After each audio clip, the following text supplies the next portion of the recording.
Good morning students, welcome to Shri Radha Vallabh academy. बेटा, हमने अपने फर्स्ट वीडियो में आपके व्याकरण का जो फर्स्ट चैप्टर है गद्य की विधाएं, तो मैंने आपको बताया था, ठीक है ना। गद्य की विधाएं आपके 14 यानी कि 14 गद्य की विधाएं बताई थी।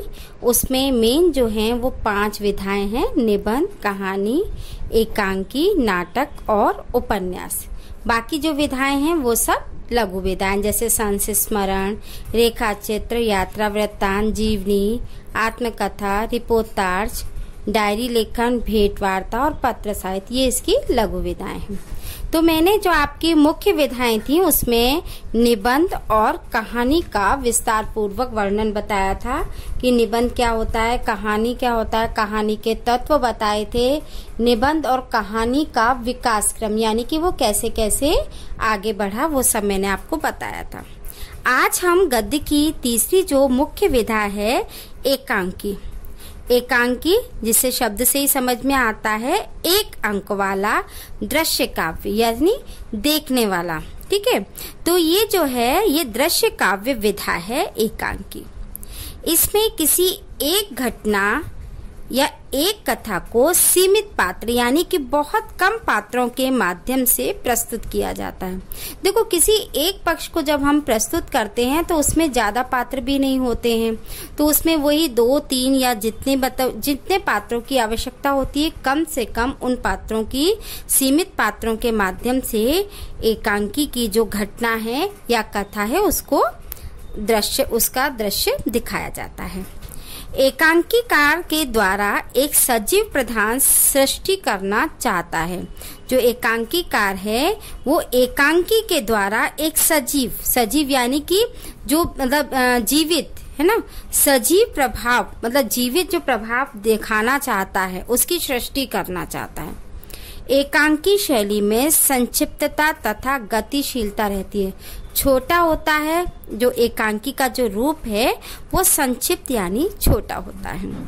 अब जैसे मैंने कहानी के तत्व बताए थे, ऐसे ही एकांकी के भी 6 तत्व और कहानी और एकांकी के तत्व समान है। केवल इसमें मैंने आपको बताया कि एकांकी एक दृश्य काव्य है, इसलिए इसका एक जो है एक तत्व और बढ़ जाता है रंगमंचीयता। रंगमंचीयता यानी कि रंगमंच होता है स्टेज पे इसका मंचन हम कर सकते हैं। बाकी सारे तत्व वही हैं। कथा वस्तु यानी स्टोरी होती है हर एक एकांकी की भी, संवाद भी होते हैं पात्रों के द्वारा जो बोले गए हैं, चरित्र चित्रण भी होता है, अच्छा चरित्र और बुरा चरित्र भी इसमें होते हैं, देशकाल और वातावरण यानी कि किस वातावरण में ये लिखी गई है वह भी इसमें होता है, भाषा शैली भी होती है और हर एक एकांकी को बताने का भी कोई ना कोई उद्देश्य होता है। ये सारे तत्व समान है कहानी के, बस एक इसमें तत्व एक्स्ट्रा है रंगमंचीयता, क्योंकि ये दृश्य काव्य है इसलिए इसका जो मंचन है, प्रदर्शन है, वो मंच पे भी हो सकता है, ठीक है। अब हम एकांकी के विकास को पढ़ते हैं। भारतेंदु युग से ही एकांकियों की रचना शुरू हुई।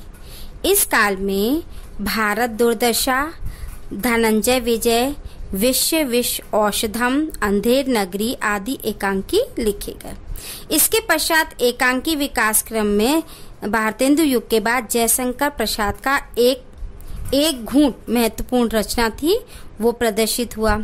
एकांकी विधा को प्रगति के नए धरातल पर पहुंचाने वाले एकांकीकारों मतलब इन एकांकी की प्रगति करने में इन एकांकीकारों का महत्वपूर्ण योगदान है, जैसे डॉक्टर राम कुमार वर्मा, भुवनेश्वर, लक्ष्मी नारायण, उदय शंकर भट्ट, जगदीश चंद्र माथुर, मोहन राकेश, सेठ गोविंदास, उपेंद्र नाथ अश्क, ये सब एकांकीकार हैं, ठीक है। तो एकांकी के बारे में आपको समझ में आ गया।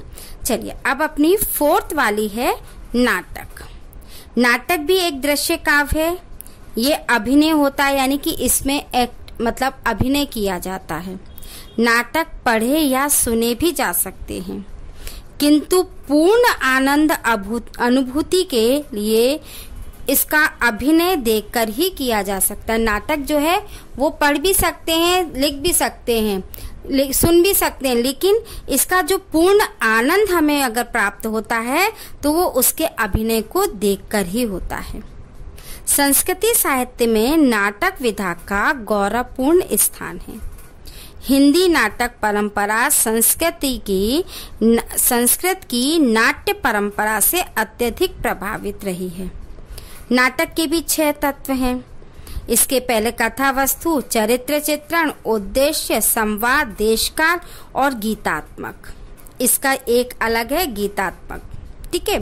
तो ये इसके नाटक के भी तत्व हैं। अब हिंदी नाट्य परंपरा का भी विकास हुआ है, तो इसके जो विकास को अध्ययन की दृष्टि से नाटक के विकास को निम्नलिखित 3 शीर्षकों में बांटा गया है। सबसे पहले भारतेंदु युगीन नाटक, फिर प्रसाद युगीन नाटक, फिर प्रसादोत्तर नाटक। तो अब सबसे पहले पढ़ेंगे हम भारतेंदु जी ने इस नाटक की परंपरा को कैसे आगे बढ़ाया। तो भारतेंदु जी ने समाज सुधार एवं देश प्रेम की भावना से ओतप्रोत प्रभावशाली नाटक लिखे। मतलब भारतेंदु जी के जो नाटक थे उसमें समाज सुधार और देश प्रेम की भावना की मतलब सारी ओतप्रोत इस तरह के नाटक लिखे थे।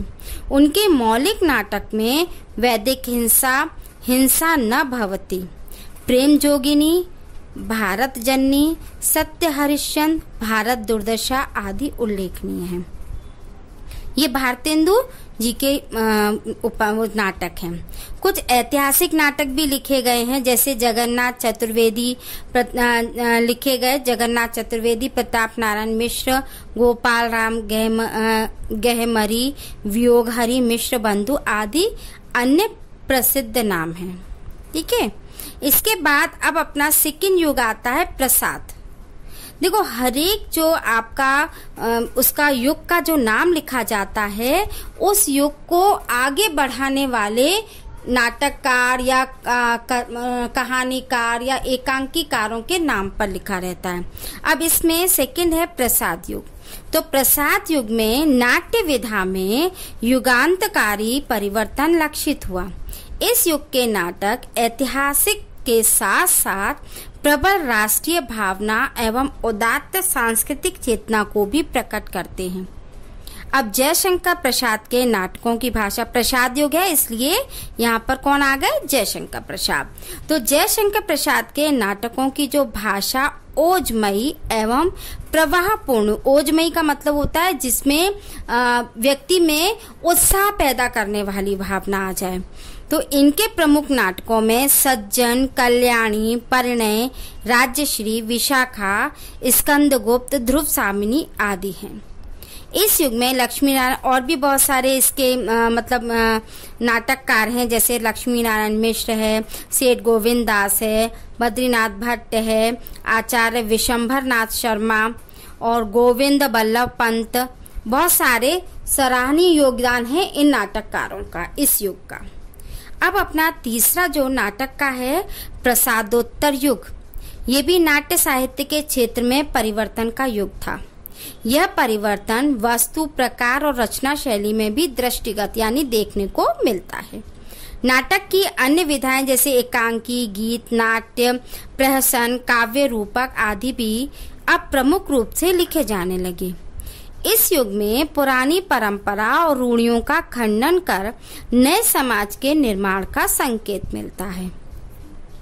इसमें पाश्चात्य सभ्यता यानी कि विदेशी सभ्यता, बाहर की सभ्यता एवं विचारधारा का समावेश भी हुआ है और उसकी भी झलकियां दिखाई पड़ती हैं। इस युग के प्रसिद्ध नाटककार जो हैं उदय शंकर भट्ट हैं, आचार्य चतुरसेन शास्त्री, डॉक्टर राम कुमार वर्मा, उपेंद्र नाथ अश्क, मोहन राकेश और प्रभाकर छेत्री। बहुत सारे जो नाटककार हैं इनके नाम उल्लेखनीय हैं। तो बेटा आज मैंने आप लोगों को एकांकी और नाटक के बारे में बताया कि एकांकी किसे कहते हैं, नाटक किसे कहते हैं, दोनों के विकास क्रम को भी बताया और इसके तत्व भी बताए। तत्व सबके समान है, एकाध तत्व इधर उधर होता है, यानी कि एक किसी में बढ़ जाता है, किसी में कम हो जाता है, लेकिन तत्व समान रहते हैं। ठीक है, तो उसको याद करने में आपको ज्यादा मेहनत नहीं लगेगी। हर एक तत्व को याद कीजिए, हर एक एकांकी कार और उनके एकांकी को याद कीजिए। नाटक है तो नाटककार और नाटक के नाम याद कीजिए।